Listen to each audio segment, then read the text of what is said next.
Eh bien, bonjour à tous. Bonjour à tous, bienvenue. Bienvenue et merci d'être présents aujourd'hui au siège de la FNAIM, en présentiel, mais également à distance. Merci aux personnes connectées à distance, que vous soyez journalistes ou abonnés de nos comptes réseaux sociaux Facebook et LinkedIn. Vous êtes aujourd'hui en live avec nous depuis notre compte FNAIM ou les comptes de nos chambres départementales FNAIM. La conférence va démarrer dans quelques instants. Elle durera environ 45 minutes sur le thème du logement, la reprise sous conditions. Elle a été préparée par les équipes pluridisciplinaires de la FNAIM. Pour poser vos questions, on vous invite à les poser plutôt en fin de conférence, ici en présentiel et dans la barre Q&A de la fonctionnalité prévue à cet effet à distance. Eh bien, sans plus attendre, je vous demande d'accueillir Loïc Quentin, président de la FNAIM. Mesdames, Messieurs les journalistes, Mesdames, Messieurs les internautes, merci pour votre présence et votre participation à cette deuxième conférence de presse de l'année 2025. Rappelons-nous, il y a juste 2 ans, Madame Elisabeth Borne, alors Première ministre, présentait les conclusions du travail du Conseil national de la refondation qui avait eu pour mission de mettre en œuvre tout l'écosystème pour réfléchir à une grande loi logement, une loi de programmation, accompagner le parcours résidentiel des Français. Nous attendions que ces travaux soient repris dès le mois de septembre, ce qui était la promesse faite. 2 ans se sont écoulés. 2 années qui se sont écoulées avec la succession de 4 premiers ministres, 4 ministres du logement, une dissolution de l'Assemblée nationale, une motion de censure. Un nouveau Parlement reconstitué, 11 groupes politiques rassemblés à l'Assemblée nationale, 11 groupes parlementaires. Difficile de faire progresser la loi, difficile de faire avancer le pays. Et pendant ce temps, oui, la crise du logement est devant nous, nous l'avons dit au mois de janvier. La crise de l'immobilier était derrière nous, cette crise de logement, elle impacte tous les Français. Une crise du logement locatif social, une crise du logement locatif privé, une crise de l'accession à la propriété et une crise de la construction neuve inégalée. Tous les signaux sont au rouge et devraient interpeller l'ensemble de la classe politique à prendre des mesures d'urgence, des mesures non corporatistes, mais des mesures d'intérêt général. Alors je vous propose bien évidemment de voir ensemble le marché du logement, le marché de l'existant, qui heureusement a repris des couleurs. C'est du moins la bonne nouvelle. Et ensemble, vous visitez notamment, parler de la politique du logement et des dossiers actuels que nous poursuivons. Comme d'habitude, nous allons parler du contexte économique, le marché du logement et la politique du logement. Marché du logement au travers de l'activité, les prix, le marché du crédit et les perspectives 2025. Le marché du logement. L'activité tout d'abord. Alors une grande innovation de l'État français sous l'initiative de l'INSEE et du ministère, on a changé les modes de comptage. Cela peut être passé inaperçu. C'est une manipulation finalement des chiffres pour redonner un peu d'embellie à un marché atone et un marché refroidi. En tout cas, la manipulation des feuilles Excel ne fait pas une crise et une politique du logement. Et c'est ce que nous voyons ici, c'est-à-dire qu'on nous a tout simplement repris un nouveau mode de calcul en ajoutant environ 60 000 transactions au marché de l'existant, lui redonnant des couleurs. La nouvelle série est finalement identifiée en rouge, l'ancienne série est identifiée en bleu. Ne me demandez pas pourquoi, quels sont les détails et les caractéristiques du pourquoi, du comment et comment nous y sommes parvenus. C'est par un effet enchanteur qu'on a changé de modèle de série. Ce que nous constatons, c'est que quand on veut faire de l'analyse économique, de l'observation pérenne qui s'inscrit dans le temps et dans la durée, il ne faut pas changer les modèles. On change les modèles quand la crise est terminée, mais pas quand nous sommes en pleine crise. D'ailleurs, le marché de l'existant n'est pas le seul concerné par cette modification. Le marché du neuf aussi a connu la même observation, le même redressement, comme si par hasard on ne voulait pas laisser une trace historique du plus mauvais seuil de construction neuve dans notre pays, qui était juste après-guerre, et soudainement, le voici ravivé de 22 000 nouveaux logements, notamment dans les statistiques du ministère et de l'INSEE. Un nouveau mode de comptage, finalement, on va s'y habituer, c'est la nouvelle empreinte, il faut prendre en considération ce nouveau mode de comptabilisation des transactions et des constructions neuves réalisées dans le pays. Alors, avec cette nouvelle présentation, nous voici avec ce nouveau mode de comptage, mais qui ne change rien à l'allure de la courbe. Finalement, la corrélation est identique, simplement, ce que nous avions dit en début de l'année, où décembre 2024, nous avions atteint un palier préalable à une reprise progressive des transactions permises par de multiples facteurs, notamment économiques, bancaires et de baisse des prix, qui ont permis au marché de se redresser. Oui, aujourd'hui, la reprise est bien ancrée, la reprise est bien installée, c'est un signe positif. Le marché a su se réguler, à la fois sous les réductions de prix consenties par des vendeurs, à la fois pour des stratégies et une opportunité de baisse des taux d'intérêt qui ont permis et qui ont profité aux acheteurs. Alors, quand on regarde les volumes en 2025 et on regarde ce qui s'est passé sur les 3 dernières années, on se rend compte que 2025, oui, va afficher une bonne santé. On prévoit 11% de transactions en volume. On va renouer avec une croissance positive du nombre de transactions réalisées dans l'ancien. Et on met fin à une période de 3 années de chute.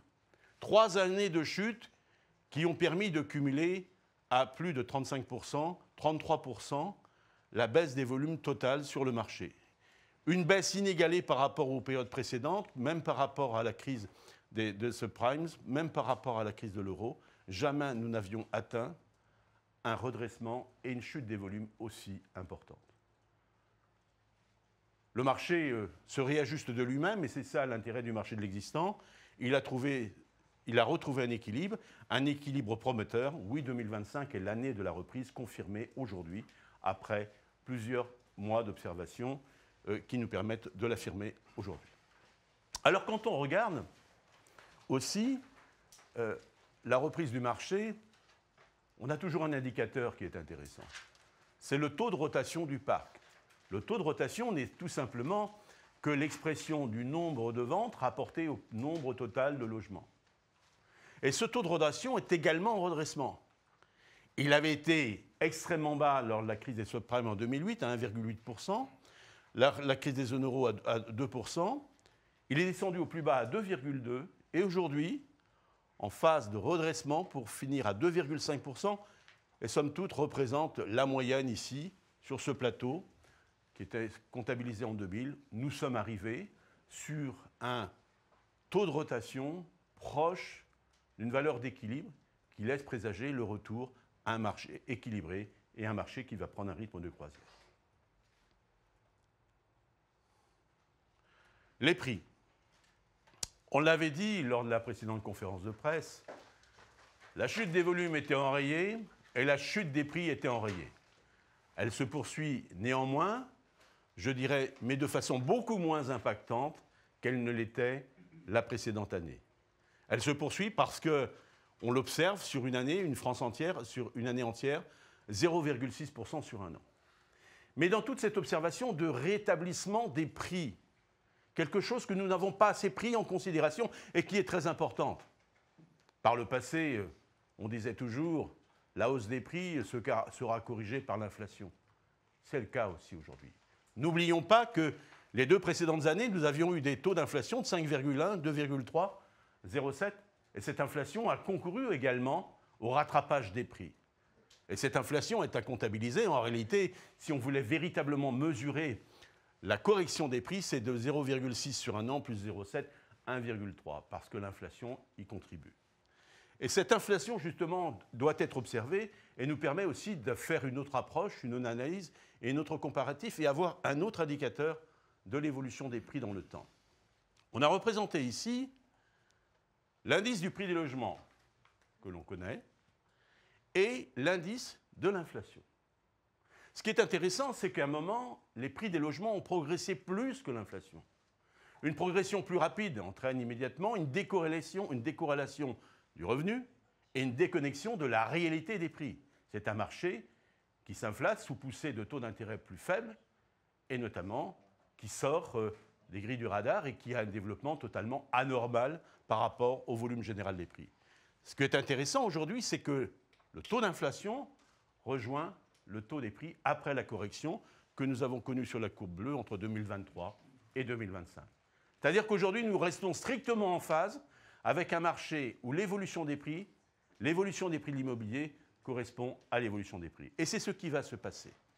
Ce qui veut dire que notre marché va être strictement corrélé à l'évolution du taux de l'inflation et qui retourne à un marché d'équilibre. Alors dans tout ce temps, on avait dit qu'on était arrivé à la fin de l'année à un palier préalable à une reprise, mais finalement cette stabilité, elle a été permise grâce notamment à une conjugaison de plusieurs facteurs, une inflation, je l'ai dit, une baisse des prix consentis par les vendeurs, et surtout, 8 baisses successives du taux de la BCE qui ont permis aux ménages français de reconstituer un pouvoir d'achat qu'ils avaient perdu. En réalité, nous avons connu l'effet inverse. Là où les taux d'intérêt augmentaient largement, provoquant une baisse des prix, la baisse des taux d'intérêt a permis aux Ottomans de rattraper un pouvoir d'achat. Un point de taux d'intérêt, c'est 10% de capacité d'emprunt chez un ménage. C'est ça la réalité économique de la reconstitution et de la reconsolidation du marché. Alors bien évidemment, la correction des prix, elle est inégalée, elle n'est pas la même dans tous les territoires. Il y a même des territoires qui n'ont jamais connu de correction de prix. Il y a même des produits qui n'ont jamais été impactés par la crise, et nous y reviendrons. Mais on le sait qu'il y a encore des territoires, dans les grandes agglomérations, où cette baisse des prix, elle n'est pas encore terminée, elle est inachevée, elle va se poursuivre. Oui, la France est une mosaïque de marché de l'immobilier, il n'y a pas de marché comparable, là nous parlons de moyenne, mais chaque territoire a sa particularité et les caractéristiques qui lui sont propres. Quand on observe de façon plus précise, par typologie de biens, on se rend compte que sur les 3 dernières années, il y a des perdants et des gagnants. Des perdants et des gagnants parce que les perdants, bien évidemment, sont les territoires les plus dynamiques en termes d'activité économique, les grandes villes, les grandes agglomérations, les agglomérations de province, les banlieues. Et on le voit, Paris, moins 8,6% en 3 ans, France entière, moins 3%, moins 11,4% Île-de-France hors Paris, et top province 5,6%, 8,5% dans les banlieues. Et on voit, bien évidemment, 2 typologies de produits, types de produits, sortir parmi les gagnants, les stations de ski et les stations de balnéaire. Oui, bien évidemment, vous l'avez compris que quand on est acheteur dans une station de ski ou une station de balnéaire, on est déjà à l'abri d'une préoccupation d'acquisition d'une résidence principale pour se loger soi-même. La préoccupation n'est pas la même et le recours au crédit est beaucoup moins contraignant dans cette phase d'acquisition. C'est d'ailleurs la raison pour laquelle il y a des villes, là où les prix avaient le plus augmenté, ont le plus baissé, Nantes, Lyon, Bordeaux, Nice, l'insolente, que j'appelle l'insolente. Pourquoi ? Parce que Nice, c'est la seule ville où les volumes ont baissé comme partout ailleurs, mais les prix ont continué d'augmenter. Et c'est tout simplement parce que là, une ville où depuis toujours, et depuis 1965, elle est caractérisée comme étant la ville où il y a le plus 50% qui ont plus de 60 ans. Voilà, et aujourd'hui, cette statistique s'est aggravée. Il y a beaucoup plus de retraités ou post-activité sur ces villes pour lesquelles l'impact de tes taux d'intérêt a eu moins d'emprise et moins de conséquences, notamment sur le pouvoir d'achat et sur les prix.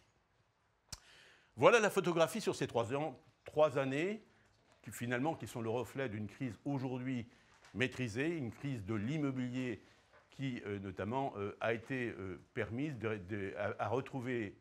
au marché de retrouver un équilibre désormais consolidé. Alors, le marché du crédit, pendant tout ce temps-là, bien évidemment, quand il y a la reprise des volumes, il y a aussi reprise des crédits. Et cette reprise des crédits, elle se fait sentir aussi. Là où nous avions une production de 25 milliards d'euros de crédits par an, dans les grandes périodes, nous est tombé à moins de 10 milliards. Aujourd'hui, un marché qui se reconsolide à 12 milliards de crédits par mois, 13 milliards, et ce qui veut dire que le marché aussi est en phase de reprise et est aussi corrélé, bien évidemment, à la reprise des ventes dans l'ancien. Les ventes dans l'ancien reprennent, le crédit repart. C'est finalement extrêmement salutaire. Ce qui est important également aussi, c'est que les taux de crédit, enfin, devraient pouvoir se stabiliser. Je dis bien devraient. Nous ne sommes sûrs de rien, et surtout dans le contexte que nous connaissons. Rien ne laisse présager une stabilité, mais au moins nous sommes à 6 mois, nous pouvons dire que les taux d'intérêt devraient se stabiliser et rester environ à 3%. C'est ce que nous avions notamment projeté à la conférence de presse de janvier. Mais une anormalité de l'histoire, c'est qu'aujourd'hui, Le taux des OAT, vous savez, le taux des obligations garanties par l'État qui permettent notamment d'asseoir une partie du financement des banques, et notamment le taux qui est offert à l'État pour refinancer sa dette, aujourd'hui, il est plus élevé que le taux des emprunts immobiliers, le taux des prêts immobiliers contractés auprès des ménages. C'est quelque chose qui, généralement, le taux des OAT est toujours inférieur au taux de crédit consenti par les banques. C'est une anomalie de l'histoire qui se corrigera peut-être, mais c'est quelque chose qui laisse présager que la France a besoin de se ressourcer et la finance devient toujours de plus en plus chère et pourra impacter peut-être un jour les marchés de l'immobilier. Également, comme indicateur, très important de mesurer aussi le pouvoir d'achat immobilier en cours, qui est une mesure, je dirais, que nous effectuons régulièrement. C'est le pouvoir d'achat, c'est la surface que peut acquérir un ménage sur une base de 100 mètres carrés, 2000 avec un emprunt sur 20 ans. Et le pouvoir d'achat aujourd'hui, on peut acheter plus de mètres carrés au regard des taux d'intérêt qui sont plus bas. Un ménage a aujourd'hui un pouvoir d'achat reconstitué et qui devient, je dirais, supérieur aujourd'hui à la moyenne des 25 ans que nous avons observé sur toute cette période. Voilà encore aussi un bon ratio. Alors dans toute cette période, oui, un marché de l'immobilier qui se rétablit grâce à la baisse des taux d'intérêt, des volumes qui se reconstituent, des prix qui se stabilisent, trois signaux, trois indicateurs importants d'un marché qui retrouve un équilibre et un marché plus serein pour son avenir. Cette crise, elle a été violente. Elle a été violente et elle a impacté largement les entreprises. Vous m'avez souvent entendu dire, il y a 2 ans, nous pronostiquions que nous n'aurions pas nous serions à un chiffre qui ne sera pas en deçà de ce que nous avions connu lors de la crise de 2009 concernant les disparitions et suppressions d'entreprises. En réalité, le nombre de défaillances d'agences immobilières n'a jamais été aussi important, mais aujourd'hui est enrayé et aujourd'hui, le nombre de défaillances repart à la baisse, c'est un bon signal. Mais dans toute cette période, finalement, nous avons été confrontés à beaucoup de disparitions d'entreprises immobilières, comptabilisées ici par l'URSSAF. En l'espace de 2 ans, les entreprises immobilières sont passées de 26 396 à 23 342. 3 000 entreprises immobilières ont disparu du paysage économique de notre pays, avec aussi des conséquences sur l'emploi salarié. C'est ce que nous regardons. Je ne parle pas de l'emploi d'indépendants. L'emploi des salariés est passé de 97 004 à 82 011 salariés dans les agences immobilières. C'est-à-dire, c'est 3 000 entreprises en moins et 15 000 salariés en moins. Voilà effectivement le bilan de l'activité et de la violence de cette crise sur nos propres activités. Notre activité administration de biens est moins impactée, elle est sur un marché récurrent et un marché qui s'est stabilisé, qui a été beaucoup moins impacté par la crise immobilière. Les perspectives 2025. Quelles perspectives faisons-nous sur 2025 ? Je crois que les perspectives seront simples. Malheureusement, les facteurs favorables sont moins nombreux que les facteurs défavorables. Parmi les facteurs favorables, bien évidemment, la baisse des taux, qui a été, je dirais, l'effet salutaire de redressement de ce marché et qui a reconstitué le pouvoir d'achat des ménages. Enfin, la stabilité des prix des logements retrouvés, dont l'évolution ne devrait être uniquement indexée à l'indice de l'inflation, signe d'un marché équilibré. Un marché équilibré n'est pas un marché avec des prix stables, est un marché aussi corrigé de l'inflation, et il faut l'accepter. Les facteurs défavorables sont plus nombreux. Bien évidemment, l'instabilité politique de notre pays. Nous ne sommes pas à l'abri d'un nouveau changement dans ce gouvernement, d'une motion de censure, quel qu'il soit. Personne ne peut prédire ce qui va se passer dans les 6 prochains mois. Personne ne peut dire non plus ce qui va se passer sur la scène internationale, si nous ne serons pas à nouveau confrontés à un retour de l'inflation. Et c'est là l'incertitude. Mais aussi, notre pays recommence à renouer avec une activité, une faible croissance de son activité économique, un retour du chômage. La crise de la dette aussi n'est pas un bon signal, n'est pas un facteur favorable à un maintien notamment d'une belle activité immobilière. La chute de la production neuve ne peut que nous inquiéter. Que nous inquiéter parce qu'elle n'est pas en mesure de reproduire le nombre de logements nécessaires à assurer une stabilité des prix. La stabilité des prix aussi est conditionnée par un volume d'offres. Lorsqu'elle n'est pas reconstituée, plonge les marchés dans un effet de rareté, d'accélération d'une rareté, et qui est susceptible de relancer une hausse des prix. La hausse des droits de mutation n'a pas été non plus un bon signal.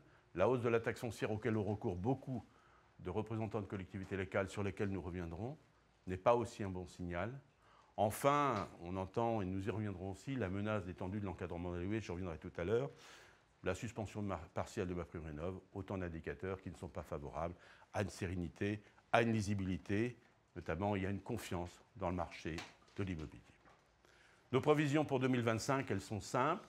Nous maintenons cette projection d'une hausse des ventes à 10% pour atterrir environ à 940 voire 950 000 transactions à la fin de l'année 2025. Et les prix ont atteint un palier au premier semestre 2025 et avec une hausse probable proche de l'inflation au second semestre. Oui, la baisse des prix est enrayée, la baisse des volumes est enrayée. Oui, le marché a retrouvé des couleurs et retrouvé son positionnement dans un marché apte à répondre à une dynamique souhaitée. La politique du logement.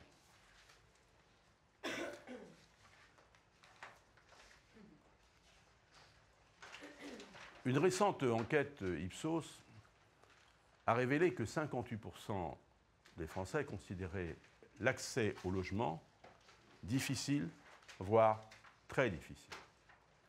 Devant les phénomènes de santé, devant la sécurité, devant l'enseignement.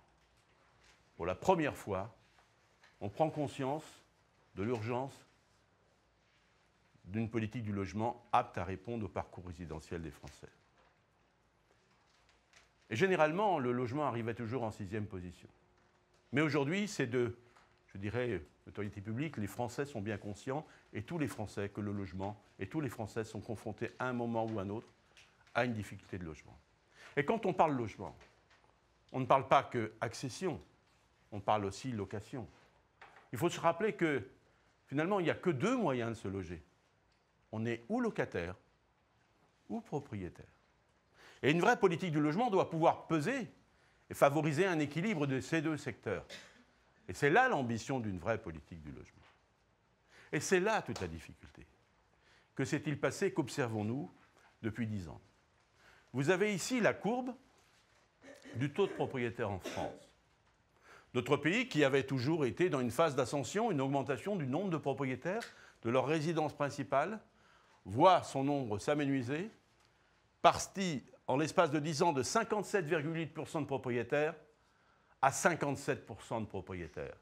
Nous avons perdu 0,8% de propriétaires. Or, en réalité, ce que nous disons, le système des vases communicants du marché du logement est opérationnel et simple à construire. On est ou locataire ou propriétaire. Quand on est moins propriétaire, on a tendance à être plus locataire. 1% de propriétaires en moins, c'est 1% de locataires en plus. Et ça pèse à la fois sur un marché avec 240 000 ménages locataires en plus sur un espace de 10 ans, c'est 24 000 logements en plus, locataires en plus chaque année, 2 000 locataires de plus chaque mois, qui font face à une production qui n'est pas forcément au rendez-vous, et notamment qui s'aggrave parce qu'on a du mal à accéder à la propriété. Oui, c'est un choix, il faut finalement retrouver un équilibre et éviter de peser. Mais si, bien évidemment, ces logements locatifs en moins n'étaient que le constat que nous pouvons faire. Quand on regarde également le taux des propriétaires en France, il est de 57% désormais. Mais en réalité, quand on regarde les grandes villes, on a de moins en moins de propriétaires dans les grandes villes. On est plus propriétaire à l'extérieur des grandes villes qu'à l'intérieur des grandes villes. Et notamment une forme de gentrification des propriétaires, et notamment qui est la conséquence d'une politique qui ne permet pas de se maintenir sur des lieux de vie qui seraient plus souhaitables ou qu'ils auraient pu souhaiter. Ça, c'est un constat important quand on voit que dans des grandes villes, à Lyon, 33,8% des Lyonnais sont seulement propriétaires à l'intérieur de la ville. C'est un marché, donc, je dirais, qui finalement véhicule une exception et une forme d'exclusion de ménages qui ne peuvent pas accéder à la propriété dans ces grandes villes. Mais aussi, la caractéristique de cette période, c'est que, sur le marché locatif, la part croissante des meublés longue durée dans les grandes villes ne cesse d'augmenter et augmente à une vitesse impressionnante, France entière passant de 8,7 à 14,2. Paris de 14,2 à 28,5%.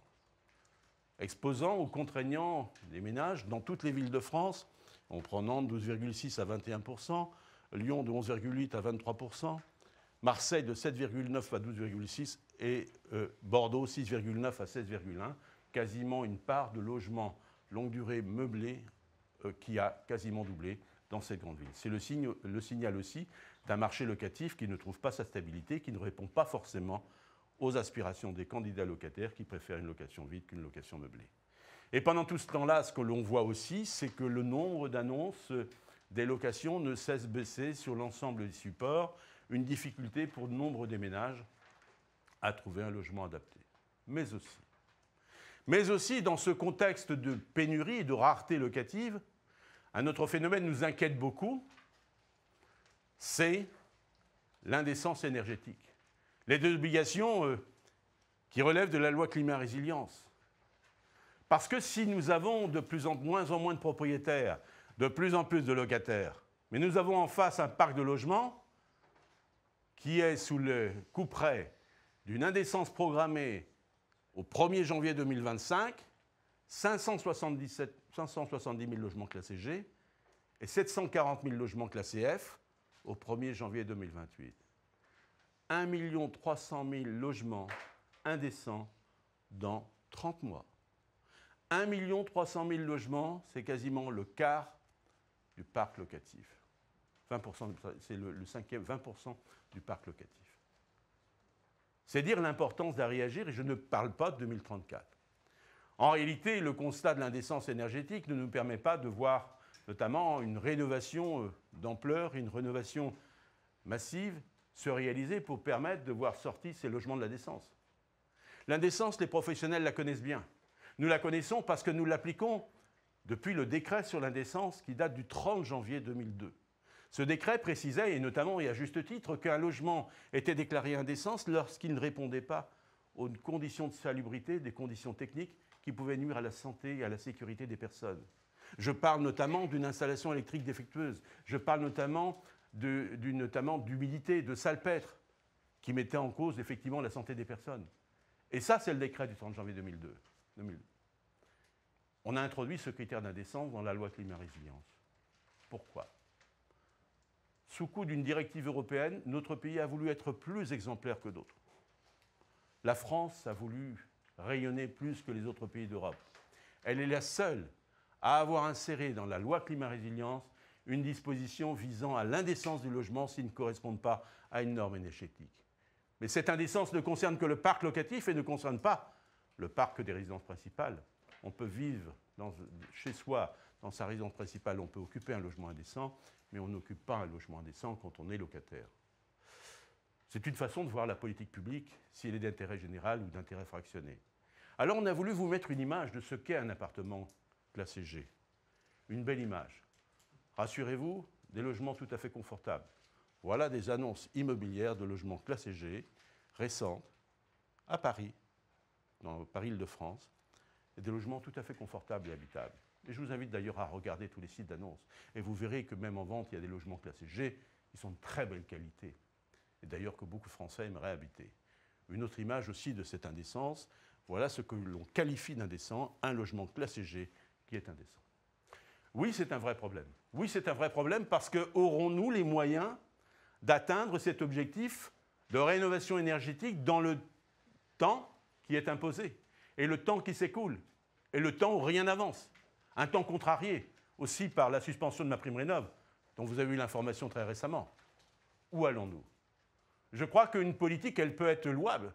Si la France a voulu marquer de l'ambition pour lutter contre l'indécence énergétique, eh bien, soit, mais on y met les moyens.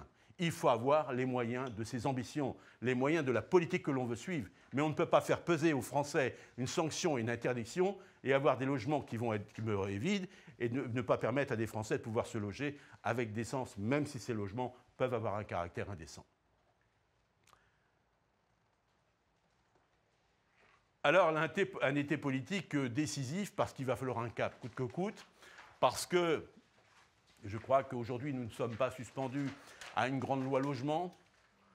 c'est la politique des petits pas, comme le dit Valérie Létard, et je la comprends, elle fait ce qu'elle peut dans un environnement parlementaire compliqué, difficile. Mais l'été, dans tous les cas, on va avoir un arbitrage du Premier ministre sur le budget 2026. Une opportunité pour des réformes structurelles, mais qui ne seront liées, je dirais, aux peu qui seront disposés pour accompagner le logement. On compte sur la mission d'Aubresse et des deux députés d'Aubresse et Cosson pour remettre une feuille de travail, un rapport à la ministre pour un statut du bailleur privé sur lequel je reviendrai tout à l'heure. Mais dans tous les cas, ce moment sera décisif pour fixer les orientations budgétaires de notre pays qui vont impacter et avoir un rôle déterminant sur le logement en 2026. Finalement, on ne dépend que de ce budget. La politique du logement, aujourd'hui, dépend uniquement d'une ligne budgétaire. On a voulu pour cela se rapprocher de regarder ce que représentent les masses budgétaires en question. Eh oui, incroyable. Les prélèvements sur le logement rapportent aujourd'hui plus que l'impôt sur le revenu. À la fois à l'État et à la fois aux collectivités locales. 97 milliards de collecte d'impôts en 2023, répartis entre 45% pour l'État, c'est 43,5 milliards, et le reste pour les collectivités. Ce sont des masses importantes. L'immobilier rapporte plus que l'impôt sur le revenu. Pourquoi c'est le chiffre 2023 ? Parce qu'on attend les comptes de la nation qui ne sont pas encore produits. On va les avoir prochainement. Et quand on regarde ça, je me rappelais une phrase d'un ministre du Logement, Patrice Vergrit, qui avait un jour dit « Il faut sevrer l'immobilier de la drogue fiscale ». Et moi, j'ai envie de dire qu'il faudrait sevrer l'État de la drogue fiscale sur l'immobilier. Finalement, l'État est totalement en incontinence sur ces recettes qui proviennent de l'immobilier. À un moment, il va falloir une juste position. Et surtout, une juste affectation de ces recettes, de ces 43,5 milliards, pour choisir quelle politique l'État français doit mener. Vers quoi doit-il se positionner ? Est-ce qu'on doit favoriser les deux secteurs, la location, l'accession à la propriété, le logement social, et avoir une juste répartition qui n'est jamais remise en cause ? Oui, c'est un sujet qui est sur la table, mais nous sommes à l'épreuve budgétaire, c'est pour ça que nous vous en parlons.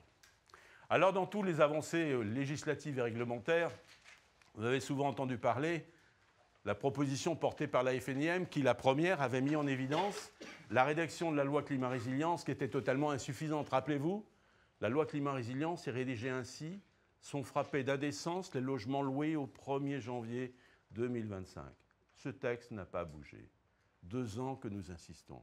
Nous avions demandé un minima que, finalement, à défaut de suspendre l'indécence énergétique, à défaut de différer, de modifier le calendrier, il fallait un minimum faire en sorte que ne pouvait être indécent qu'un logement loué à compter du 1er janvier 2025, permettre à un Français, en pleine connaissance de ses obligations, de contracter et de le rendre responsable de son acte de location plutôt que de lui imposer un statut duquel il n'était pas responsable. Tous les logements qui ont passé la date du 1er janvier 2025 sont aujourd'hui indécents. Le gouvernement, sous la plume de 2 députés, Marchive et Tchaniz, avait décidé de modifier quelque peu cette loi climat-résilience qui a été présentée à l'Assemblée nationale. Et cette loi climat-résilience a uniquement apporté une précision que l'indécence ne se trouvait à s'appliquer qu'au moment du renouvellement du bail, c'est-à-dire après 3 ans, une période de 3 ans. Cette proposition de loi, dans un contexte où il y a 11 groupes parlementaires, n'a pas été adoptée. Elle a été retirée. Le Sénat, sous la plume d'Amel Gacquerre, sénatrice, a présenté partie de cette loi et en plus a présenté des dispositions visant à améliorer, notamment à exonérer certaines copropriétés dès lors qu'elles avaient pris une décision de travaux et de suspendre tout copropriétaire dans ces immeubles-là si une décision est engagée. Nous attendons encore que cette proposition, que cette PPL, soit inscrite à l'Assemblée nationale. Aujourd'hui, nous avons peu d'espoir qu'elle le soit, et peut-être même pas encore en septembre. Voilà où nous en sommes. Une difficulté de pouvoir légiférer, une difficulté de pouvoir adapter la réglementation au métier et aujourd'hui à, je dirais, l'ensemble du marché. Alors, bien évidemment, prochaines étapes législatives structurantes pour le secteur, 2 phases importantes, le statut du bailleur privé, Statut du bailleur privé, vous l'avez compris, aujourd'hui, il ne serait absolument que fiscal. La position de la fédération, c'est de oui, il faut bien évidemment un statut du bailleur privé, mais qui n'est pas que fiscal. Le statut du bailleur privé doit emporter aussi des modifications réglementaires. Vous m'avez entendu dire qu'il fallait restaurer une confiance du bailleur, elle n'est pas que fiscale, elle est aussi dans les relations entre propriétaires et locataires, notamment dans l'exécution des décisions de justice et notamment dans l'accompagnement et compléter les obligations de chacun et actualiser ce texte. Mais aussi, en réalité, on ne doit pas tout faire peser la politique du logement sur le statut du bailleur privé. Il faut à la fois soutenir un secteur locatif, mais aussi, si on donnait des avantages sur le neuf, il faudrait que ces mêmes avantages soient donnés à des accédants à la propriété. Et aussi ne pas oublier que les 1 300 000 logements passoires énergétiques, dont un propriétaire sur trois envisage de vendre à l'échéance, vont largement peser plus sur le marché locatif que l'absence de construction d'en neuf. Le neuf, c'est 60 000 logements neufs à titre locatif dans les meilleures années. Aujourd'hui, il y a un risque qui pèse sur 380 000 logements locatifs dans les 30 mois. Voilà l'urgence. C'est un choix politique que devra assumer ce gouvernement. Voilà notre vision. Nous sommes sur une vision, oui, il faut soutenir le marché locatif. Oui, il faut soutenir l'accession à la propriété, je dirais, parce que ce sont deux vecteurs importants. Et surtout, soutenir la rénovation énergétique, parce que c'est une décision politique de la France et parce qu'il y a des impondérables et des échéances auxquelles devront faire face les Français propriétaires bailleurs. L'encadrement des loyers. Le spectre de l'encadrement des loyers est revenu. Quelle idée! 2014, loi du 24 mars 2014, Cécile Duflot propose l'encadrement des loyers pour lutter contre les loyers chers, lutter contre l'insuffisance d'une offre locative. La vraie question, aujourd'hui, revenir à l'encadrement des loyers et généraliser celle-ci sur l'ensemble du territoire serait-il la solution? Je rappelle quand même que l'encadrement des loyers, les loyers sont déjà encadrés en réalité. 45% du parc locatif existe dans des villes déclarées zones tendues, zones où on considère que l'offre est insuffisante par rapport à la demande. Et ces zones tendues sont déjà encadrées au moment de la relocation. Quand un locataire s'envoie, le propriétaire ne peut pas augmenter plus que la seule variation de l'indice de revalorisation de loyer, l'IRL. Donc il y a déjà un encadrement. Et on voudrait encadrer de façon globale. La question qui est posée, est-ce que c'est le moment, au moment où on manque notamment, on a de plus en plus de locataires, on a un parc locatif avec une perte de confiance de l'investisseur, au moment même où on a des obligations de rénovation énergétique, où il y a des propriétaires qui veulent vendre, est-ce que ce signal sera un bon signal pour restaurer la confiance de l'investisseur et avoir une stabilité? La réponse est évidemment non. La FNIM ne peut que regretter qu'il y aura une mission flash qui va avoir lieu dans 3 semaines. Cette mission flash en 1h30 avec code d'organisation syndicale est totalement insuffisante à faire un état des lieux. Là, on est dans l'urgence, il faut une mission flash sur un dispositif qui existe depuis 11 ans pour lequel on demande un bilan d'expérimentation qui n'a jamais encore été déposé et qui serait déposé que l'année prochaine. Oui. Là-dessus, la loi a déjà fait un truc la semaine dernière avec des associations et préparer une aide solennelle à tolérer l'État. Est-ce que tu penses du coup que... Je vais répondre après. Je termine et puis j'ai quasiment fini. Alors, les grands ratios à retenir de cette conférence de presse, on vous les avait mis ici, 1 300 000 logements d'essence, ça c'est important, c'est l'échéance prochaine à venir. Légère baisse notamment des prix des logements anciens, hausse des ventes, taux moyen du crédit stabilisé. Ce que je voulais vous dire maintenant, et afin de conclure, c'est que difficile pour une fédération comme la nôtre d'être innovant en matière de propositions politiques pour le logement. Vous l'avez compris, 11 groupes parlementaires, les lois transversales sont difficiles à obtenir, pas de grande loi pour le logement, difficile de faire bouger ce pays. Nos seules propositions se cantonnent aujourd'hui à ce que nous estimons pouvoir faire avancer, bien évidemment. On a plein d'idées sur une grande loi logement. Bien évidemment, on a plein de propositions à faire. Mais impossible, mission impossible dans l'état actuel de la représentation des forces politiques. Et nous maintenons des revendications qui nous sommes, même si nous les rappelons. La portabilité, la transférabilité des prêts, c'est absolument indispensable. Nous ne sommes pas à l'abri d'une hausse des taux d'intérêt, et même à court terme. Parce que comment pourrait-on accepter que le législateur ait pu permettre à un client de renégocier son prêt quand les taux d'intérêt sont à la baisse et ne pas lui permettre de maintenir le bénéfice de son prêt entièrement contracté lorsque les taux sont à la hausse. Je ne comprends pas ce type de raisonnement. Nous sommes les seuls à afficher. C'est une mesure, je dirais, moderne de gestion des finances. Et notamment, je peux vous l'affirmer, un député a audité la Fédération bancaire française et va très certainement déposer une PPL sur ce point-là. La vente en état futur de rénovation énergétique, c'est un dispositif qui ne coûte rien encore à l'État. C'est uniquement une amélioration des contrats de vente permettant d'inclure les travaux dans une vente consentie et faire financer l'ensemble de ces travaux à un acheteur, flécher une valeur verte et permettre au banquier d'adosser son risque sur une valeur définitive. C'est ça. C'est uniquement issu déjà des dispositions prévues dans le Code de la construction d'habitation. 2 ans qu'on le répète, pas entendu. J'ai une promesse quand même de Valérie Létard qui m'a dit « si c'est optionnel, je suis d'accord, on va avancer, tant mieux ». Investissez aujourd'hui, défiscalisez demain. Proposition raisonnable de la Fédération, on propose uniquement d'investir et permettre à l'État de différer sa prise en charge d'une exonération d'impôt sur le revenu à 10 ans, au moment où les recettes de l'État sont exsangues. Mais il faut envoyer un véritable détonateur, une véritable incitation à un marché qui est endormi, à la fois pour l'accession à la propriété et surtout sauver le parc locatif. Exonération portée à 10 ans en cas d'investissement simple, à 15 ans en cas de rénovation énergétique ou dans le neuf. Statut du bailleur privé, oui, mais à la fois fiscal et notamment réglementaire et en vue d'avoir un statut d'équilibre. Mise en place d'une commission de contrôle, c'est la bataille de la Fédération. Oui, notre profession est exposée, elle doit pouvoir être sanctionnée quand elle n'est pas vertueuse. Décret formation, nous avons bien évidemment mis en cause le Premier ministre en vue d'avoir la publication de ce décret. Ce décret sera publié fin août ou plus tard. Un décret pour une formation préalable à tous les collaborateurs qui rendent notre profession. C'est notre vision de sécurisation du parcours résidentiel des consommateurs en France. Enfin, le recours contre la SAFER, nous continuons cette procédure. Une procédure parce que nous estimons qu'il y a un abus de position dominante. Nous y reviendrons très certainement en septembre avec des nouvelles sur ce point. Voilà ce que je voulais vous dire. Cette conférence de presse se termine tout simplement. En conclusion, oui, le marché, l'ancien, s'est régulé lui-même dans son environnement économique qui était le sien. Il a retrouvé un rythme de croissance. Mais ce qu'il nous manque, ce n'est plus la crise de l'immobilier qui nous intéresse. Je l'ai dit, c'est la crise du logement qui est devant nous. Et nous avons besoin d'un véritable cap. Nous avons besoin d'une véritable prospective. Nous avons besoin d'une véritable colonne vertébrale de la politique du logement en France. Il va falloir faire des choix. Je crois que le temps est passé à l'action. Maintenant, il ne s'agit plus de subir, mais il s'agit d'agir. Agir pour le logement, c'est la devise de la Fédération. Et croyez bien, nous continuerons dans nos convictions à marteler nos propositions. Merci.